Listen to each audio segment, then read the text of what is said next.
घंटे की आकार के बेल घंटी को भी दबा दें ताकि हमारे नए वीडियो आपको लगातार मिलते रहें।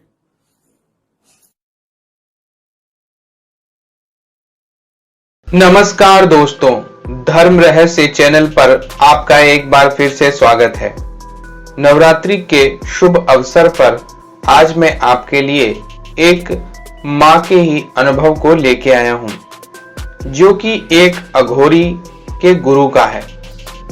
तो चलिए देर न करते हुए जानते हैं कि कैसा था मां दुर्गा से संबंधित एक अघोरी के गुरु का अनुभव। नमस्कार मित्र, मेरा नाम और पता कृपया जानने की आवश्यकता नहीं है, क्योंकि हम अघोरी अपना नाम और पता बताना उचित नहीं समझते। ऐसा हमारे गुरु लोगों की आज्ञा होती है, लेकिन फिर भी कुछ बातें मैं बताना आवश्यक समझता हूं। बहुत समय पहले मैं यहां से नेपाल एक गुरु के पास तंत्र विद्या सीखने के लिए गया था। वह गुरु जब मुझे मिले तो मैंने उनसे काफी कुछ तंत्र विद्याएं सीखी। मैं बात कर रहा हूं दंतकाली मंदिर नेपाल में स्थित एक शक्ति की, जहां माता सती के दांत गिरे थे, और इसी जगह यहां पर माता का नाम दंतकाली पड़ गया।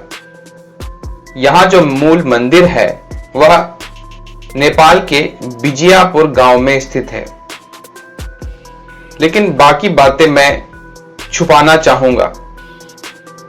मित्र, आप बहुत ही अच्छा धार्मिक कार्य कर रहे हैं, इसलिए आपको बधाई।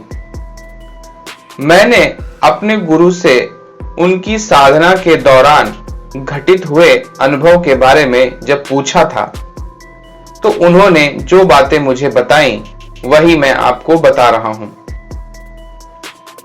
मेरे गुरु एक प्रसिद्ध अघोरी तांत्रिक थे। उनकी शक्तियां बहुत सारी थी, और उनके जीवन में जो माता की सिद्धि संबंधित घटनाएं घटी वही आज मैं आपको बताने जा रहा हूं। मेरे गुरु एक प्रसिद्ध तांत्रिक थे और इस मंदिर के नजदीक ही अपनी तंत्र विद्या का कार्य किया करते थे। उन्होंने विभिन्न प्रकार की सिद्धियां हासिल की हुई थी। उनके बारे में जानकर ही मैं उनके पास सीखने के लिए गया था। मैंने उनसे पूछा, मां को सिद्ध करने के लिए आप क्या करते हैं? तब उन्होंने कहा कि यह बातें बताई नहीं जाती हैं, फिर भी तू मेरा प्रिय शिष्य है तो जान। और उन्होंने फिर मुझे शमशान में तामसिक दुर्गा की सिद्धि के विषय में बताया। उन्होंने कहा कि उनके गुरु ने भी यह विद्या उनके साथ बैठ करके प्राप्त की थी। वही अनुभव आज मैं आप लोगों के साथ में साझा करना चाहता हूं, ताकि मां की भक्ति और उनसे जुड़ी हुई गोपनीय शक्तियों के बारे में पूरी दुनिया को पता लग सके। मेरे गुरु और उनके गुरु दोनों लोग एक साथ बैठकर शमशान में मां की तामसिक तरीके से साधना शुरू किए थे। मां दुर्गा को सिद्ध करने के लिए उनके तामसिक रूप की साधना उन्होंने शमशान में शुरू की। उनकी साधना में विशेष तरह के मंत्रों का उच्चारण किया जाता है। वह मंत्र आपको किसी किताब में नहीं मिलेंगे। वह मंत्र बोलने में भी डरावने लगते हैं। खैर, उसके बारे में कभी और किसी और पत्र के माध्यम से आपको बताऊंगा। लेकिन मित्र, मैं यह कहना चाहूंगा, साधना बहुत खतरनाक है और गलती होने पर वह हो सकता है जो उन लोगों के साथ में घटित हुआ था। उन्होंने साधना के लिए नवरात्रि के 9 दिनों का चयन किया।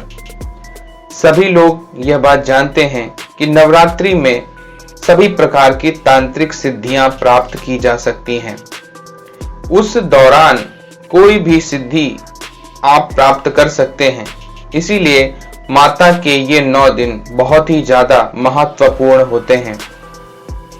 ऐसे में अगर शमशान में जाकर सिद्धि प्राप्त की जाए तो ऐसा हो ही नहीं सकता कि आपको सिद्धि की प्राप्ति ना हो। उन्होंने नवरात्रि के पहले दिन से यह साधना शुरू कर दी। घोर अंधेरी रात में दोनों लोग बैठकर चिता के सामने मंत्रों का जाप करने लगे। मंत्र जाप होता रहा और इस प्रकार प्रथम रात्रि संपन्न हुई। दूसरी रात को एक बार फिर से वो साधना में बैठे ही हुए थे कि तभी वहां पर बहुत सारे कुत्ते आ गए। वह कुत्ते इन्हें देखकर जोर जोर से भौंकने लगे। कुत्तों के भौंकने की वजह से इनका ध्यान भंग हो रहा था। तो मेरे गुरु के साथ जो उनके गुरु थे, उन्होंने अपना चिमटा उठाया और कुत्तों को दौड़ाना शुरू कर दिया।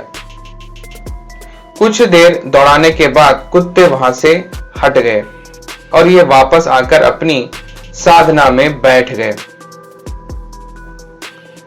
जब इन्होंने देखा कि इनका शिष्य यानी कि मेरा गुरु वहां पर नहीं है तो उन्हें चिंता हुई और उन्होंने चारों तरफ घूमकर देखा, पर मेरे गुरु कहीं दिखाई नहीं दिए। इसके बाद अचानक से ही इन्हें बहुत तेज नींद आ गई और इसके बाद वो सो गए।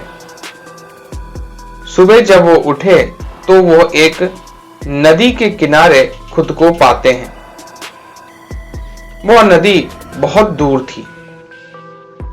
उन्हें समझ में नहीं आ रहा था कि वो यहां कैसे पहुंच गए हैं। उन्होंने देखा कि नदी चारों तरफ उनके थी और एक छोटी सी जगह पर वो बैठे थे जो जगह जमीन से ऊपर थी। उन्होंने चारों ओर देखा और कोई रास्ता नजर नहीं आ रहा था। उन्हें तैरना भी सही प्रकार से नहीं आता था, क्योंकि अगर वो नदी में छलांग लगा दें तो शायद नदी को पार कर जाते। लेकिन इतनी लंबी नदी देखकर उन्हें भय हो गया। उन्हें कुछ समझ में नहीं आ रहा था। तब उन्होंने माता से प्रार्थना प्रारंभ की, माता, अगर हमसे कोई गलती हुई हो तो हमें क्षमा कर दीजिए। मैं यहां पर कैसे पहुंच गया मुझे समझ में नहीं आ रहा है। मेरी मदद कीजिए माता, मेरी रक्षा कीजिए। इस प्रकार उन्होंने जब प्रार्थना की तभी उसी नदी में चारों तरफ से मगरमच्छ आने लगे। चारों ओर से आने वाले उन मगरमच्छ को देखकर अब मेरे गुरु के गुरु और भी अधिक भयभीत हो गए। उन्होंने सोचा भी नहीं था कि मां से प्रार्थना करने पर उसका उल्टा ही फल उनको मिलेगा। यहां पर बहुत सारे मगरमच्छ चारों तरफ से धूप सेकने के लिए उनके पास आ रहे थे, जैसा कि मगरमच्छ किया करते हैं।